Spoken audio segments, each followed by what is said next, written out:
রাসূলুল্লাহ সাল্লাল্লাহু আলাইহি ওয়াসাল্লাম সৃষ্টি না করলে পৃথিবী সৃষ্টি করা হতো না, কতটুকু কতখানি সত্য। এ কথাটুকু কোরআনেও নেই, হাদিসেও নেই। লাউলা কালামা খালাকতুল আফলাক, এটা জাল হাদিস। আমার এখানে দুটো বই আছে, একটা আমার লেখা হাদিসের নামে জালিয়াতি, আর একটা ফুরফুরার পীর আবু জাফর সিদ্দিকীর লেখা আল মওযুআত। এই দুটো বই পড়বেন, দেখেন উলামায়ে কেরাম সবাই বলেছেন এটা জাল কথা।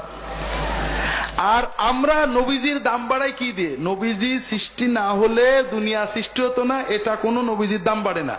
সৃষ্টিকর্তা আল্লাহ। আল্লাহ বলছেন ওমা আরসালনাকা ইল্লা রাহমাতাল লিল আলামিন, নবীজি দুনিয়া সৃষ্টি করে দুনিয়ার রহমত হিসেবে তোমাকে পাঠাইছি। এইটা হলো নবীর মর্যাদা।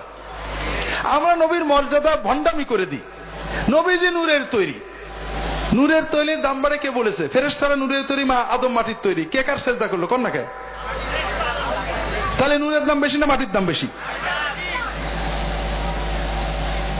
নূর, চাঁদ নূর, ঠিক না? সূর্য নূর।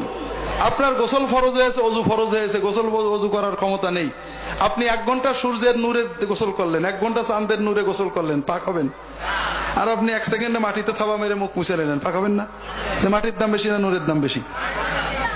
এই সমস্ত প্রথম যে এই যুক্তি দেয় হযরত ইবলিস, সে বলে আমি আগুনের তৈরি, আদম মাটি, আমি দাম বেশি। আমরা ইবলিসের তরিকায় আছি।